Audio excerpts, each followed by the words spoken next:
तुमको देखा तो ये ख्याल आया। ये गाना जिस एक्टर पर फिल्माया गया है उनकी गिनती बॉलीवुड के मंझे हुए कलाकार के तौर पर की जाती है। इस कलाकार ने पहले थिएटर में जगह बनाई और फिर फिल्मों में।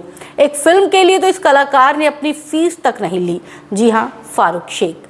मुफ्त में की पहली फिल्म, 5 साल बाद मिली फीस।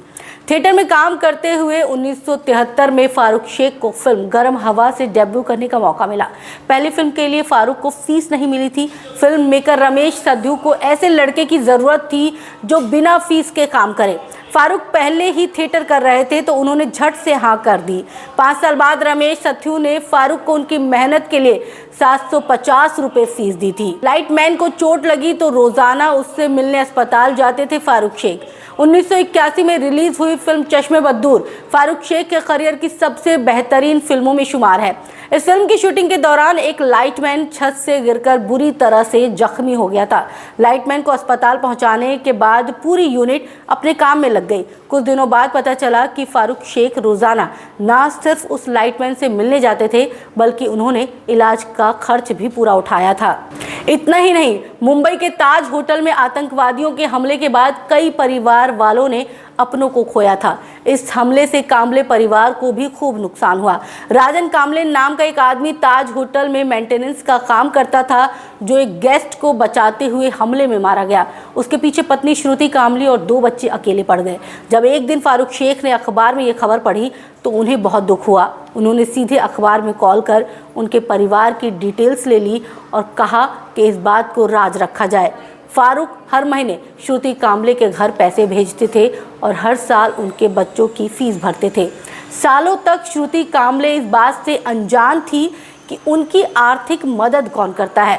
जब 2013 में फारूक का निधन हुआ तो श्रुति को इस बात की जानकारी मिली कि उनकी मदद इतने बड़े स्टार करते थे। फारूक शेख को हमेशा ही सफ़ेद चिकनकारी कुर्ते में देखा गया था। ये उनका आइकॉनिक लुक था। ये इतने ज़मीनी व्यक्ति थे कि इन्होंने 30 सालों तक सिर्फ एक ही जगह से एक ही तरह का कुर्ता खरीदा। Farooq Shaikh self employed women's association Lucknow से ही कुर्ते खरीदते थे जिसे रूना बनर्जी चलाती थी। 30 साल में कभी फारूक ने कुर्ते के लिए मोल भाव नहीं किया और असल रकम से हमेशा 500 रुपये ज़्यादा दिए। कहते थे कि ये 500 रुपये कारीगर को देना। उनके हर कुर्ते की कीमत 2500 से 300 रुपये तक होती थी। ज़्यादातर फारूक 70,000 से 80,000 की शॉपिंग करते थे। वहीं कई बार बिल 1 लाख के पार होता था। फारूक शेख एक कुर्ते की धुलाई में ही साल में 20,000 रुपये खर्च करते थे। सफ़ेद कुर्ते के लिए पकड़ा दिया था ब्लैंक चेक। एक बार फारूक दुबई जा रहे थे। उन्होंने जल्दबाजी में अपने रिश्तेदारों के लिए भी कई कुर्ते खरीदे। उन्हें निकलने में देर हो रही थी तो उन्होंने जेब से ब्लैंक चेक निकाला और रूना जी को पकड़ा दिया। कहा, जो रकम हो भर लो। रूना जी ने कहा कि अगर मैं ज़्यादा रकम भर लूँ तो। फारूक ने हंसते हुए जवाब दिया, ऊपर जवाब देना पड़ेगा रूना जी। फ्लाइट पर पैसेंजर पर गिरा दी थी एक डिब्बा दही। फारूक शेख खाने पीने के बड़े शौकीन थे। वो जब भी कोलकाता जाते तो वहाँ की मशहूर मिष्टी दोही फिल्म डायरेक्टर साईं परांजपे के लिए लेकर आते।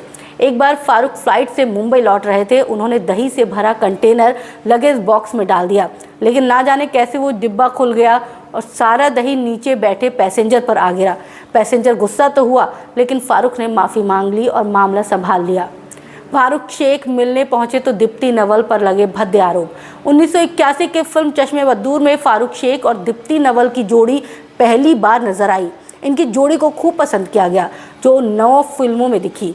दोनों ऑन स्क्रीन के अलावा ऑफ स्क्रीन भी अच्छे दोस्त रहे। जब चश्मे बद्दूर फिल्म रिलीज़ हुई तो 2013 में कुछ मीडिया कर्मी दीप्ति के घर इंटरव्यू लेने पहुंचे। वहीं फारूक शेख भी मौजूद थे। लगातार दीप्ति के घर लोग जाते देखते कि उनकी सोसाइटी के लोग भड़क गए। लोगों ने भीड़ देखकर आपत्ति जताई और कहा कि सोसाइटी में ये नाटक नहीं होगा।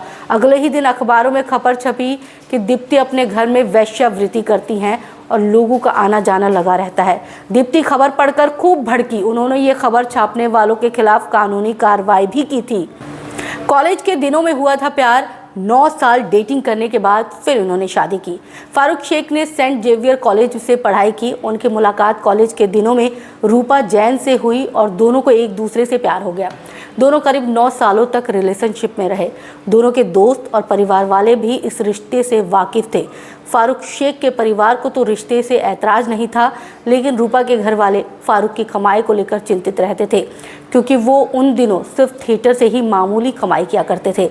रूपा से शादी करने से पहले फारूक ने खुद को बतौर एक्टर स्थापित किया, जिसके बाद दोनों के परिवार वालों ने राजी खुशी उनकी शादी करवाई। इस शादी से फारूक को 2 बेटियां सना और शाइस्ता हैं। फारूक शेख और शबाना आज़मी कॉलेज के दिनों से दोस्त थे। फिल्मों में आए तब भी इनकी दोस्ती बरकरार रही। एक दिन फारूक शबाना के साथ सैर करते हुए उन्हें एक भिखारी मिला। फारूक ने जेब से 50 पैसे निकाल कर उसे दे दिए। जाते जाते भिखारी ने दोनों को पति पत्नी समझते हुए दुआ दी, खुदा आपकी जोड़ी हमेशा सलामत रखे। फारूक ने ये सुनते ही कहा, अगर ऐसी ही बद्दुआ देनी है तो मेरे पैसे वापस कर दो। खैर, ये तो फारूक के मजाक करने का एक तरीका था, क्योंकि दोनों की दोस्ती 45 सालों तक सलामत रही। दुबई में परिवार संग हॉलीडे में गए थे, हार्ट अटैक से हुई मौत। 28 दिसंबर 2013 को फारूक शेख का हार्ट अटैक से निधन हो गया। फारूक स्वस्थ थे और अपने परिवार के साथ हॉलीडे मनाने गए थे। मौत के बाद उनके शव को मुंबई लाया गया, जहां 30 दिसंबर को उनका अंतिम संस्कार हुआ। उनकी कब्र 4 बंगला अंधेरी वेस्ट में उनकी मां की कब्र के ठीक बाजू में बनाई गई थी। तो ऐसे थे फारूक शेख, नरम दिल भी थे, बेस्ट एक्टर भी थे और बॉलीवुड में उन्होंने अच्छा खासा नाम कमाया, अच्छा खासा जो है उन्होंने अपने फैंस के दिलों में जगह बनाई। कैसी लगी आपको हमारी ये पेशकश? कमेंट करके ज़रूर बताइएगा।